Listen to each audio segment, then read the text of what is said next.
Ako naman, eto, gusto ko lang din i-share para sa mga nanay din na nakikinig. At sa lahat ng magulang, na kahit anong mangyari, kahit hindi mo kasalanan, pag may nangyari sa anak mo, feeling mo kasalanan mo. Lagi yan, sisisihin mo ang sarili mo. Kahit tama yung ginawa mo, sisisihin mo ang sarili mo. It will happen. Pero, you have to accept that there are things beyond your control. Ang nagsabi nito sa akin, si Kuya Bitoy. Kasi dati sa taping, umiiyak ako lagi. Pag hapon na, hindi pa ako nakakauwi. Namimiss mo yung mga anak mo? Natatakot ako makidnap anak ko. Yung mga ganun. Kasi may narinig kang nakidnap. Medyo may paranoia. Hindi tayo sa ganyan eh. May ganyan Ang ka, sakit nun sa atin eh. Kahit di ba, hindi naman natin kilala personally. Pero talagang iniiyakan natin yung mga ganyang balita eh.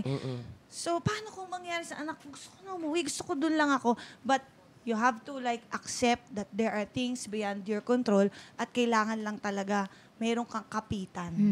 Ngayon, kung hindi ko man alam, mayroong iba, maka-Diyos, mayroong iba, hindi pa nila, hindi pa sila naniniwala sa Diyos o ano.